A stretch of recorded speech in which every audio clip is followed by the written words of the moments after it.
The road into Timnah ran through wheat the color of old parchment. Wind flattened it in long ripples and lifted dust that tasted like lime on the tongue. The sheep's camp was already loud. Flutes, laughter, the beef-sweet smell of roasting meat.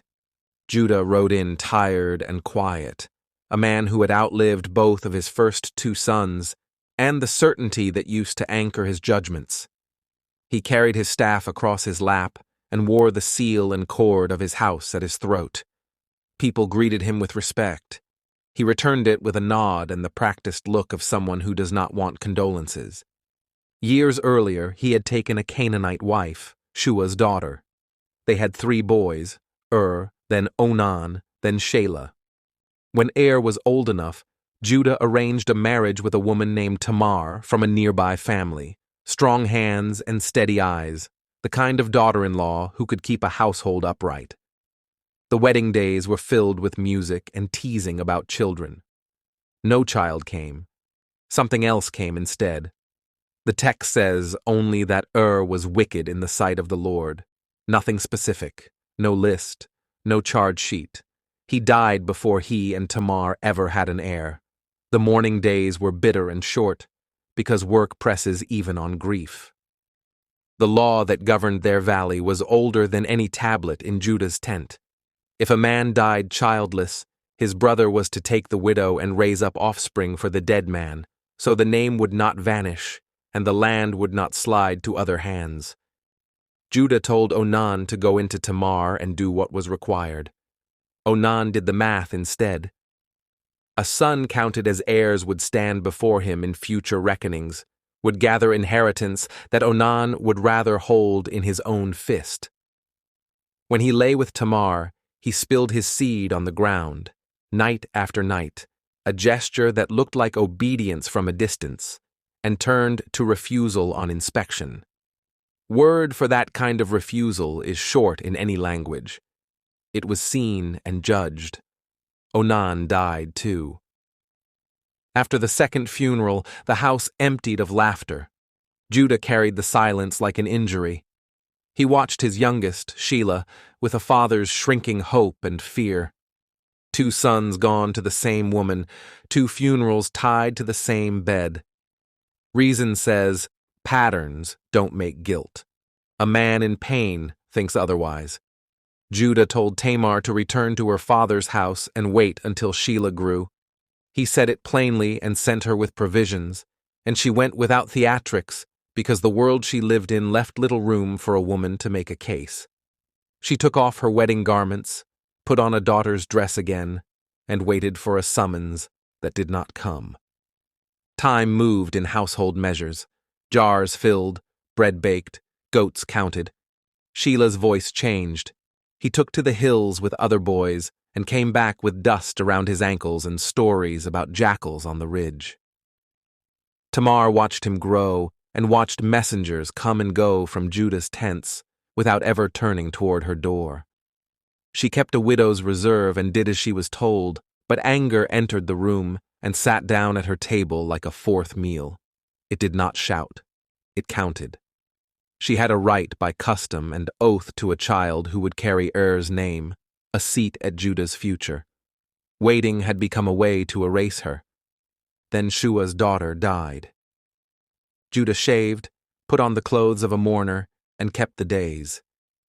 When they were finished, he said little, and took the road up to Timnah where the shearing would let him breathe, without everyone watching his face. Tamar heard the route he would travel, and the thought that had circled her for months landed.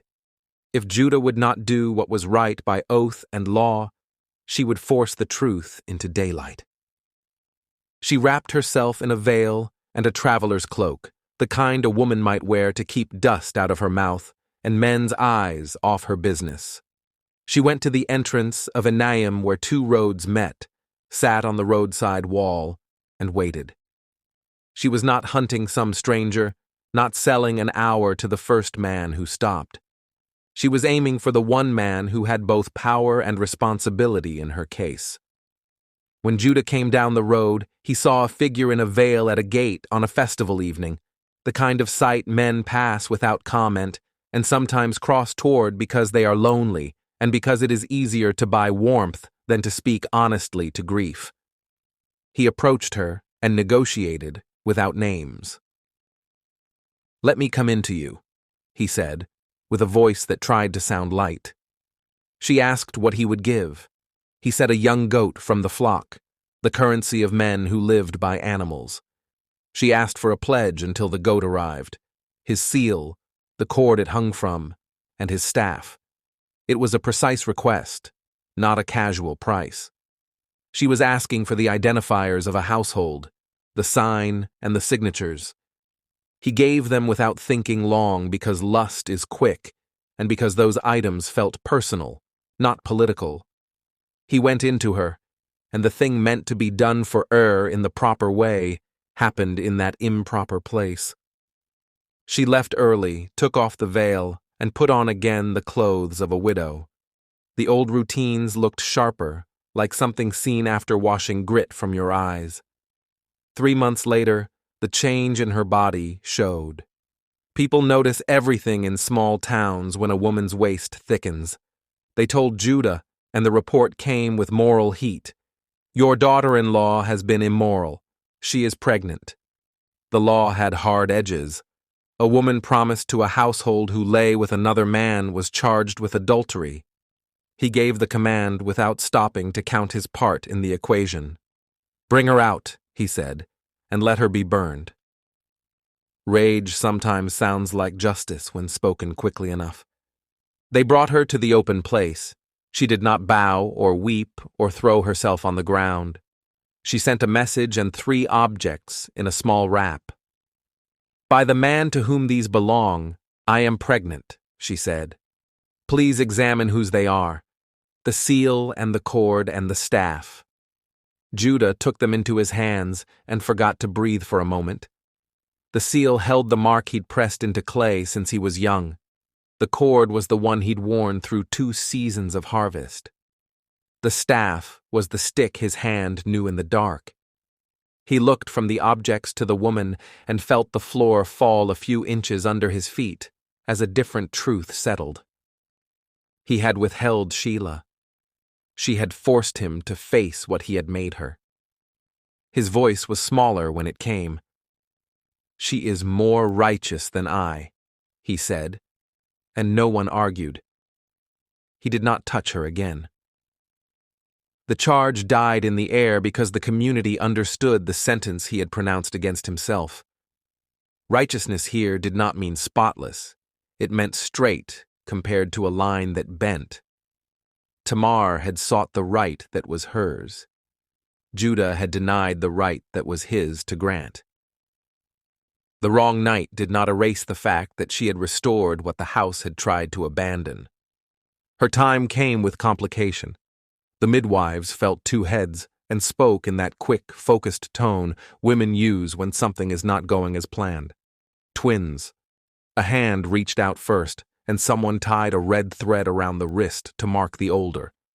The hand withdrew, and the other child forced forward and was born first. They named him Perez, breach, the one who breaks through. Then the child with the scarlet thread followed and was named Zerah, sunrise. The names were not poetry, they were reports. That is how they came into the world, one forceful, one marked. Judah held them, and for the first time in years, looked straight at the future without flinching. The boys were his responsibility and his answer. Through the years that followed, he learned to speak of Tamar without sadness or pride, only accuracy. She raised the boys with a fierceness that made some neighbors murmur and others nod. Perez grew into a man who could take a hard path. His line drove a quiet nail far into the timber of Israel's story. Generations later, when people drew up lists of fathers and sons to explain how a king or a Messiah could be trusted, the line did not skip this scandal. It wrote it down as if to say, here is where a man admitted fault, and where a woman took back what was hers by oath. The house changed in small ways first.